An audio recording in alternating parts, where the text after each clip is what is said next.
নমস্কার, শুভ সন্ধ্যা। আমি মীনাক্ষী, চোখ রাখছি মুহূর্তের খবরে। চোরকে উদ্ধার করতে গিয়ে আক্রান্ত হলো পুলিশ, কারণ পুলিশের সামনে এলাকাবাসী নিজের হাতে আইন তুলে নিতে চেয়েছিল। এতে উত্তপ্ত হয়ে ওঠে চোরাইবাড়ি থানার অন্তর্গত লক্ষ্মীনগর এলাকা। চোরকে উদ্ধার করতে গিয়ে এবার আক্রান্ত হতে হলো চোরাইবাড়ি থানার পুলিশকে। ঘটনার বিবরণী জানা যায়, চোরাইবাড়ি থানা এলাকায় চুরির ঘটনা বৃদ্ধি পাওয়ায় সাধারণ মানুষ পালা করে রাতের বেলায় এলাকায় প্রহরা দেওয়ার উদ্যোগ গ্রহণ করে। রবিবার রাতে চোরাইবাড়ি থানার অন্তর্গত লক্ষ্মীনগর এলাকার লোকজন এক চোরকে আটক করে পুলিশকে খবর দেয়, কিন্তু পুলিশ ঘটনাস্থলে পৌঁছাতে বিলম্ব করে। পুলিশ ঘটনাস্থলে গিয়ে ধৃত চোরকে নিজেদের হেফাজতে নিতে চাইলে ঘটে বিপত্তি। এলাকায় রাতের বেলায় প্রহরার দায়িত্বে থাকা যুবকরা পুলিশকে জানায় ধৃত চোরকে 5 মিনিটের জন্য তাদের হাতে তুলে দেওয়ার জন্য, কিন্তু পুলিশ ধৃত চোরকে নিজেদের হেফাজতে নিয়ে পুলিশের গাড়িতে তুলে দ্রুত ঘটনাস্থল ত্যাগ করে। তখন ওই যুবকরা পুলিশের গাড়ির পিছু ধাওয়া করে চোরাইবাড়ি থানার সামনে উপস্থিত হয়। পুলিশের গাড়ি লক্ষ্য করে ইট পাটকেল ছুটতে থাকে, এমনকি চোরাইবাড়ি থানার 2 পুলিশ অফিসারকে মারধর করা হয়। পরে পুলিশ 6 অভিযুক্তকে আটক করতে সক্ষম হয়, কিন্তু পালিয়ে যেতে সক্ষম হয় বাকি অভিযুক্তরা। উদ্দেশ্য যে লোকটাকে আমরা ধরে আনছি তারে গণপিটুনিতে মেরে লাগবে।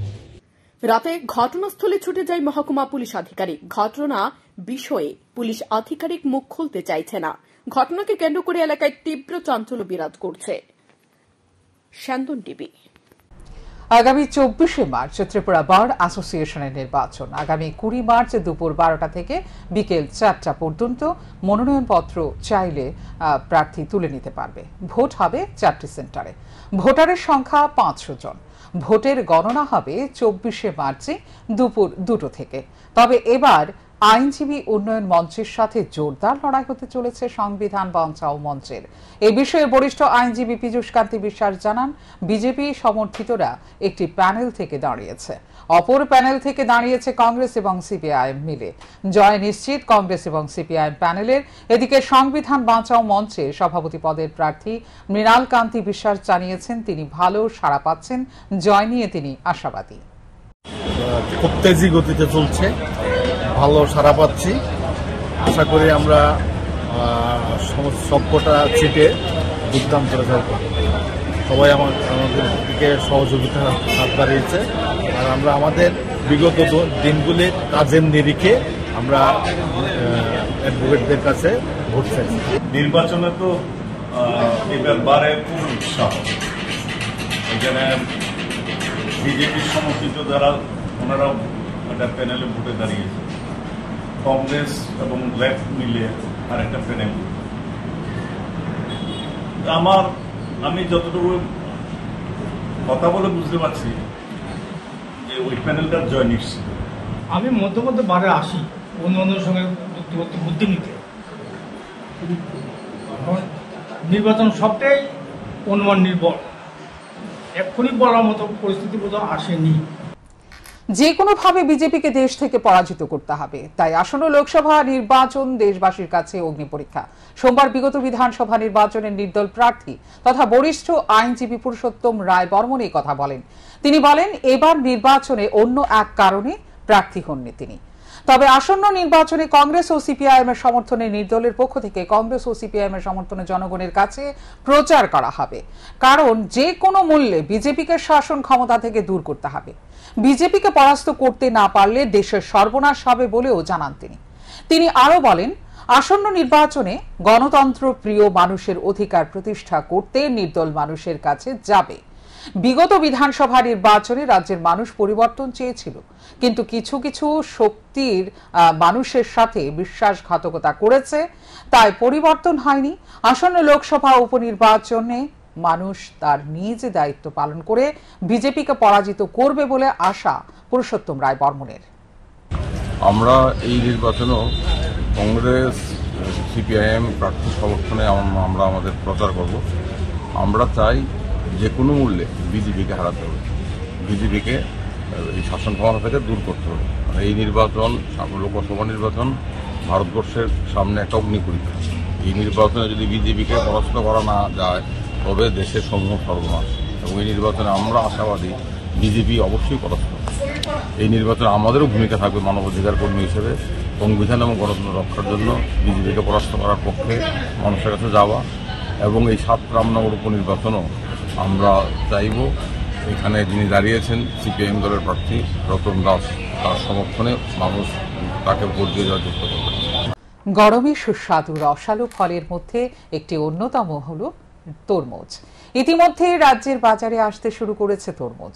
রাজধানী আগরতলা শহরের বাজারেও এসে গেছে গরমের সুস্বাদু রসালো ফল তরমুজ। মহারাজগঞ্জ বাজারের এক পাইকারি ফল ব্যবসায়ী জানান, আগে রাজ্যে যথেষ্ট পরিমাণে তরমুজ চাষ হতো।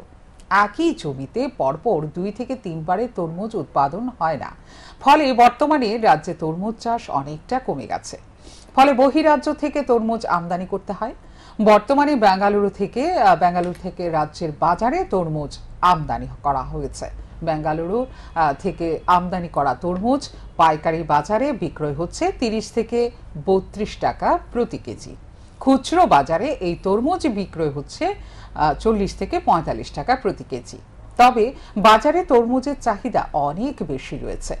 দিন শেষে অফিস থেকে বাড়ি ফেরার সময় অনেকেই হাত লাগাচ্ছে তরমুজে। অন্যান্য রসালো ফলের মতো এই ফলটিও অত্যন্ত সুস্বাদু। দামে তেমন পরিবর্তন আসবে না বলে মনে করছে অনেকেই। বাজারে একটা যে তরমুজগুলো আপনারা এখন দেখছেন সেগুলো আপনার বেঙ্গালুরু থেকে এখানে আসছে। লোকাল তরমুজ কম দেখা যায় কেনা এখন? লোকালটা তো দেখুন আজ থেকে 8-10 বছর আগে তখন ছিল, কিন্তু এখন না বরাবর হয়ে গেছে। কারণ এটার একটাই কারণ, আমরা যতটুকু জানি তরমুজটা যেই মাটিতে হয় বা যেই জমিতে হয় সেই জমিতে পরপর 2 বছর বা 3 বছর হওয়ার পরে ওই মাটিতে আর তরমুজটা হয় না। তার দরুন কৃষকরা এটাতে লাভবান হয় না দেখে নতুন নতুন জায়গাও সন্ধান করে না, আর এটার দিকে নজরও দেয় না। তাদের অন্য কোনো ফসলের দিকে তারা নজর চলে যায়, তরমুজটার দিকে এত তারা টার্গেট করে না। কিরকম রেট আছে? আমাদের এখানে হোলসেলের যে রেট আছে দেখুন, আপডাউন কাঁচামাল তো কাঁচামাল আপডাউন হয়, কিন্তু আপাতত বর্তমান যে রেটটা আছে সেটা 30 থেকে 32 টাকার মধ্যে চলছে কেজি। আর খুচরো বাজারে বিক্রি হচ্ছে কত? খুচরো তারা 40-45 এর মধ্যে আছে। আসন্ন লোকসভা নির্বাচনকে সামনে রেখে সোমবার তেলিয়ামুড়া মহকুমা শাসকের কার্যালয় থেকে পেট্রোলিং শুরু হয়। বিএসএফ, সিআরপিএফ এর জওয়ানদের পাশাপাশি টিএসআর এবং পুলিশ প্রশাসনও এই পেট্রোলিং এ অংশ নেন। খোয়াই জেলার জেলা শাসক চাঁদনী চন্দ্রন, জেলার police super doctor Ramesh Kumar এই রোড মার্চে নেতৃত্ব দেন। এছাড়া উপস্থিত ছিলেন তেলিয়ামুড়া মহকুমা শাসক শীর্ষেন্দু দেববর্মা, তেলিয়ামুড়া থানার ভারপ্রাপ্ত আধিকারিক রাজীব দেবনাথ, মুঙ্গিয়া কামরি থানার OC Gautam Debbarma. Police super doctor Ramesh Kumar জানিয়েছেন, নির্বাচনী আচরণবিধি অনুযায়ী সাধারণ মানুষ যাতে নির্বিঘ্নে ভোট দিতে পারে এবং এই বিষয়টা সাধারণ মানুষের মধ্যে সুনিশ্চিত করার লক্ষ্যে পুরো মহকুমা জুড়ে এদিন রোড মার্চের আয়োজন করা হয়। एनसीसी लगा हुआ है, तो अभी हमने जो भी इंटीरियर एरिया है वहाँ पर flag marches, foot patrolling start कर दी। आज का जो फ्लैग मार्च है वो पूरे तेलियामुड़ा सब डिवीज़न में होगा।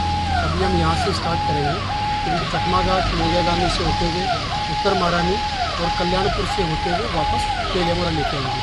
तो बेसिकली जो फ्लैग मार्च है वो एरिया डोमिनेशन के लिए है, लोगों में कॉन्फिडेंस बिल्डिंग के लिए है, क्योंकि इलेक्शन होने वाला था कि लोगों में कॉन्फिडेंस आए कि इलेक्शन पीसफुल होगा। और आपको पता है कि हमारा जो भी मोबाइल पार्टी है, फुट पेट्रोलिंग है, रेगुलरली पूरे इंटीरियर एरिया में और मेन एरिया में, मार्केट एरिया में घूम रहा है, ताकि इलेक्शन को पीसफुल करा पाए। এখনকার মতো এই মুহূর্তের সংবাদ এই পর্যন্তই। অন্যান্য আপডেটস দেখার জন্য অবশ্যই নজর রাখতে হবে স্যান্দন টিভির পর্দায়। স্যান্দন টিভি, দায়বদ্ধতাই যার ঐতিহ্য।